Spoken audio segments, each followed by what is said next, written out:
बिस्मिल्लाहिर्रहमानिर्रहीम। अस्सलाम वालेकुम। मैं हूं हामिद रफ़ीक खान, DPN टेलीविज़न फैसलाबाद के स्टूडियो से। और आप देख रहे हैं कि जब से तहरीक अदम इत्मीद आई है, लम्हा ब लम्हा सूरत हाल बदलती जा रही है। बदलती इस तरीके से जा रही है कि पहले बहुत धुआंधार तकरीरें की मौलाना फजलुर रहमान ने, मरीम नवाज़, हमज़ा, शहबाज शरीफ, हम ये करेंगे वो करेंगे, और उनकी बातों में लग रहा था ऐसा कि शायद कैप्टन जो है वो मैच हार जाएगा।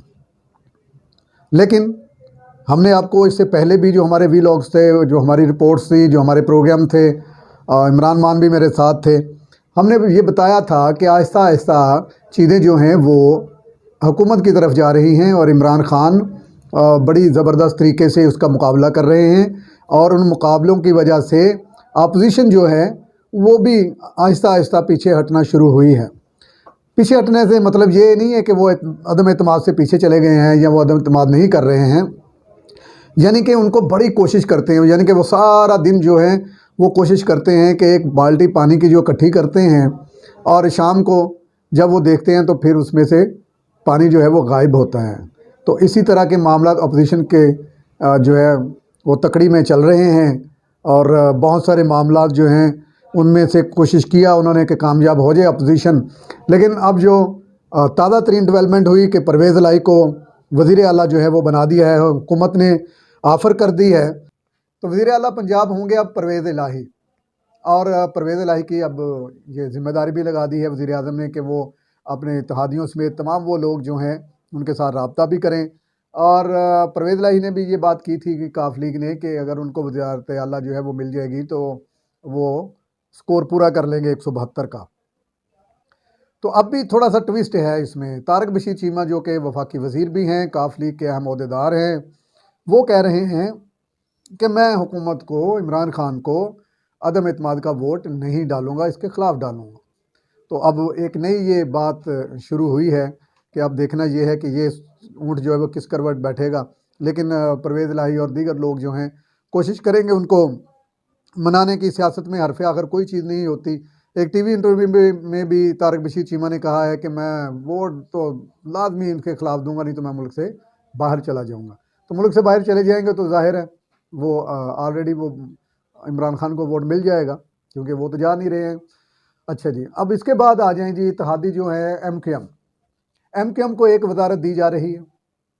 और उनके जो मिनिस्टर हैं इससे पहले अमीनुल हक, उनसे भी जब एक टीवी प्रोग्राम में बात की तो उनसे पूछा गया कि उन्होंने कहा जी हमने डिमांड नहीं की। उन्होंने कहा जी तो अगर डिमांड नहीं की तो हुकूमत ना भी आपको दे तो फिर, या अगर एक वजारत दे भी दे तो उन्होंने कहा मैं इस बारे में कुछ नहीं कहूँगा। तो इसका मतलब ये है कि MKM भी जो है वो स्टिल हुकूमत के साथ है।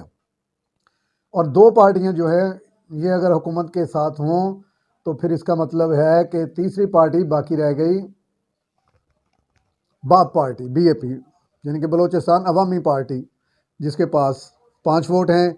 1 वोट ऑलरेडी हुकूमत के साथ है, 4 ने अभी फैसला करना है, वो कहते हैं अपोजिशन के साथ हैं या कहाँ हैं, इसका भी पता चल जाएगा। लेकिन ये सारी मुलाकातें होंगी परवेज़ इलाही के साथ, तो जो बाप पार्टी है वो भी इनके साथ आ जाएगी, और GDA जो है वो पहले से उनके साथ है। तो हमने प्रोग्राम में ये बात कही थी कि सभी लोग पुरानी तनख्वाहों पे काम करेंगे, लेकिन वो होता है ना जी कि सरकारी मुलाजमीन की तनख्वाहों में कभी 5%, कभी 10% इतना इजाफा हो जाएगा। तो कुछ ना कुछ चीज़ें तो मिलेंगी इनको। जैसे QLEAG को मिल गई वजारत पंजाब की, बहुत बड़ी एक सीट उनको मिली है। और इसी तरह जो है MKM के कुछ मुतालबात हैं तो MKM को भी कुछ चीज़ें मिल जाएंगी। उसके बाद जो बलूचिस्तान अवामी पार्टी है उसके लिए कोशिश कर रहे हैं बड़े बड़े ओहदेदार जो हैं वो भी, बाप पार्टी के भी, और बड़े नामी गिरामी पहलवान मैदान में उतरे हुए हैं कि उनकी भी कोशिश है कि बलूचिस्तान अवामी पार्टी भी अगर वापस आ जाए तो फिर बाकी रह जाएंगे जो इनके मुनहरफ अरकान हैं। और अब तक की जो इतलात आई हैं तो 6 मुनहरफ अरकान जो हैं वो रह गए हैं। अगर वो ज़ाहिर अब साथ हो गई, MKM और बाप पार्टी अगर इनके साथ आ जाए, और GDA तो पहले से है, और अगर इसके साथ बाप पार्टी जो इनके साथ आ जाएगी तो फिर जो है मामला तो वो बिल्कुल क्लियर हो जाएंगे। और अगर 6 अरकान इनके चले जाएंगे तो इस वक्त अगर हुकूमत को 177 की सपोर्ट हासिल है तो अब जो खबरें आना शुरू हुई हैं कि कुछ कौमी असम्बली के अरकान वो पीपल्स पार्टी से या फिर नून लीग से हो सकते हैं जो हुकूमत को सपोर्ट कर दें, हो सकता है किसी वजह से वो असम्बली में ना आएँ और तहरीक अदम एतमाद जो है वो नाकाम हो जाए और हुकूमत जो है वो इमरान खान की बरकरार रहे। अच्छा, ये सारी चीज़ें जो हैं वो एक बिल्ट हुई इस वजह से कि कल सभी लोग कह रहे हैं जी कि वो क्या सरप्राइज़ था, कोई सरप्राइज़ नहीं मिला, इमरान खान के जलसे में से कोई सरप्राइज़ नहीं मिला। इमरान खान ने जिस तरीके से उस ख़त का ज़िक्र किया, उसके इत्तेहादियों को भी ये पता चला कि अगर इंटरनेशनल ये साजिश है, तो अगर हम अपोजिशन का साथ देंगे तो हमारी रही सही कसर भी साख जो है वो मुतासर हो सकती है और हम इस इंटरनेशनल गेम का हिस्सा नहीं बनना चाहते हैं। अब आप देखेंगे कि ये जो 3-4 हुकूमत के इत्तेहादी हैं, जीडी को तो सब लोग जो हैं वो बहुत अप्रिशिएट कर रहे हैं कि उन्होंने उस वक्त फ़ैसला कर लिया कि उनके साथ खड़े हैं, हुकूमत के साथ। उसके बाद क्यू लीग है, उसने अपने मुतालबात मनवा लिए, हुकूमत ने कुछ माने उनके और उनकी ज़िम्मेदारी भी लगाई कि अब तहरीक अदम एतमाद को नाकाम बनाने में परवेज़ लाई जो है वो 1-2 दिन में आपको नज़र आ जाएगा कि उन्होंने क्या वर्क किया है। उसके बाद जो बाप पार्टी के 4 अरकान जो हैं वो नाराज़ हैं, तो वज़ीर आला जो हैं वो भी कोशिश कर रहे हैं, सेनेट के चेयरमैन हैं सादिक संजरानी, चूँकि उनका तल्लुक़ भी बाप पार्टी से है, बलूचिस्तान अवामी पार्टी से, तो वो भी कोशिश कर रहे हैं। इसी तरह अब 2 चीज़ें और नज़र आएंगी सामने आपको कि परवेज़ लाई को सुनने में ये आ रहा है, जो अशरफ अंसारी हैं नून लीग के MPA, उनका कहना है और जलील शरकपुरी जो हैं उन्होंने कहा है कि 15 से 22 तक 7 तो इनके साथ मौजूद हैं, बाकी जो 15 हैं नून लीग के अरकान वो हो सकता है परवेज़ लाई को वोट दें। अच्छा, वो वोट इसलिए भी दे सकते हैं कि परवेज़ लाई को अब कोशिश है कि अब उनकी पार्टी भी आगे आ जाएगी, वो अपने लोगों का काम करेंगे जो काफ लीग के हैं और बहुत सारे लोग जो है वो मुख्तलिफ पार्टियों से काफ लीग में अब शिफ्ट होंगे क्योंकि वो वज़ीर आला पंजाब बनने जा रहे हैं। तो जब वो बनेंगे तो उनको मौका मिलेगा कि वो अपनी पार्टी को पंजाब में मज़ीद मजबूत करें, तो मुख्तलिफ पार्टी से वो लोग काफ लीग में जाएंगे और नून लीग के जो लोग हैं वो कुछ PTI में और कुछ काफ लीग में जाकर अपनी सीटें बरकरार रख सकते हैं। तो इस तरह परवेज़ लाई को उन लोगों की भी सूरत हाल मिल जाएगी, उनकी सपोर्ट मिलेगी। तो पंजाब में अदम एतमाद जो है उसके लिए तो बड़ी कोशिश करनी पड़ेगी, लेकिन आज से 4 घंटे पहले तक तो सारा कुछ अनाउंस हो चुका था कि हमजा शहबाज वज़ीर आला होंगे, स्पीकर हसन मुर्तज़ा होंगे, कौन कौन से सीनियर वज़ीर होंगे, वजारतें किस किस को दी जाएंगी, पूरी एक लिस्ट बन चुकी थी। लेकिन परवेज़ लाई ने बहुत ज़बरदस्त इनके साथ गेम की, अपना सियासी असर और रसूख इस्तेमाल किया। मैं समझता हूँ कि ये सियासी टिकट्स हैं जो परवेज़ लाई ने को मुस्लिम लीग काफ ने किए हैं। मुस्लिम लीग काफ जो है इसका एक अच्छा इमेज है अभी तक आवाम में कि ये एक मुहिब वतन पार्टी है और जिसके साथ खड़े हो जाते हैं, दगा नहीं करते हैं। और बेशक उन्होंने वज़ारत आला ली है, वो लोग कहेंगे कि इसमें ब्लैकमेलिंग का आंसर है, लेकिन सियासत में बातचीत होती है। तो बातचीत के ज़रिए अगर उन्होंने वज़ारत आला हासिल कर ली है तो वो ये बिल्कुल उनके लिए तो ठीक होगा। अवाम क्या कहती है उसके बाद, अवाम की जो है अभी तक तो उसके मुस्बत रद्द-ए-अमल आ रहा है अवाम का।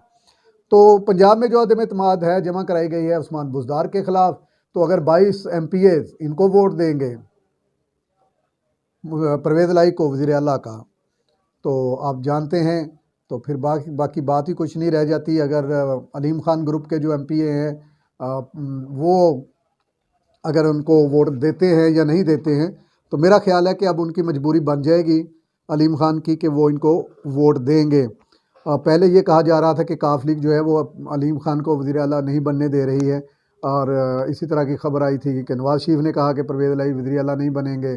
फिर इस तरह की खबर आई कि हुकूमत कह रही है कि परवेज़ लाई वज़ीर आला नहीं बनेंगे, लेकिन वो सारी बातें ही रही और परवेज़ लाई वज़ीर आला बन गए हुकूमत की तरफ से, अपने इत्तेहाद की तरफ से, PTI के इत्तेहाद के साथ वो वज़ीर आला होंगे। और जो कोशिशें की मुस्लिम लीग नवाज़ ने बहुत ज़बरदस्त भरपूर हमला किया उन्होंने अपने इत्तेहादी जमातों के साथ मिलकर, PDM के साथ, पीपल्स पार्टी के साथ, और वज़ीरों के नाम और दूसरे दीगर चीज़ें उन्होंने बिल्कुल एक ब्लैक एंड वाइट पेपर तैयार हो चुका था कि वज़ीर आला कौन होगा, कौन सा RPO कहाँ लगेगा, कौन सा CPO कहाँ लगेगा, ये लिस्टें बनना शुरू हो गई थी। लेकिन अब ये लाहौर की बजाय वज़ारत आला चली गई गुजरात में, और गुजरात में आप जानते हैं कि नतपिंडी जो है वो गांव है इनका, और गुराली से बिल्कुल पहले गुराली और फिर उसके बाद नतपिंडी आता है जो पीछे है इसके, गुराली के बिल्कुल और ये गुजरात से कालरे के करीब है ये गांव। और थोड़ा सी इसी सड़क से आगे चले जाएं तो फिर वज़ीराबाद को ये सड़क चली जाती है। तो वज़ीर आला जो हैं जो इनका दौर था पहला, उनमें बहुत ज़बरदस्त इन्होंने काम किए थे। और अब देखना ये है कि कुछ फ्रिक्शन पैदा अब नहीं होनी चाहिए, कुछ ऐसे फ़ैसले नहीं आने चाहिए काफ लीग की तरफ से कि वो पार्टी जो पीटीआई के हैं उन लोगों के काम तो ज़ाहिर है वो करेंगे और होने भी चाहिए, और एक मजबूत इत्तेहाद की तरह वो रहें और मज़ीद फ्रिक्शन नहीं पैदा हो, तो ये इत्तेहाद आगे चलकर अच्छी कारकर्दगी दिखा सकता है। उसके बाद अगर आप आ जाएँ अलीम ख़ान का जो ग्रुप है, तो अलीम ख़ान के जो ग्रुप में लोग शामिल हैं उनमें फैसलाबाद से अजमल चीमा भी हैं जो मिनिस्टर हैं। उनके एक फैसल जब्बूआना है, उन्होंने तो इसको बहुत ज़बरदस्त कह दिया है कि जी ये बहुत ज़बरदस्त बात हो गई है कि परवेज़ लाई को वज़ीर आला बना दिया गया है। तो इसका मतलब ये है कि अलीम ख़ान के भी कुछ लोग जो हैं वो अब इनको तस्लीम करना शुरू हो चुके हैं और ये उनके साथ चले जाएंगे और वोट जो है वो परवेज़ लाई को देंगे। और मज़ीद जो अब बाकी रह गई तहरीक अदम एतमाद वज़ीर आज़म इमरान ख़ान के ख़िलाफ़, लम्हा ब लम्हा बदलती हुई सूरत हाल में DPN टेलीविज़न आपके साथ रहेगा और हम आपको हर लम्हे की खबर देते रहेंगे। इसी के साथ हामिद रफ़ीक ख़ान को DPN टेलीविज़न फैसलाबाद के स्टूडियो से इजाज़त दीजिए। अल्लाह।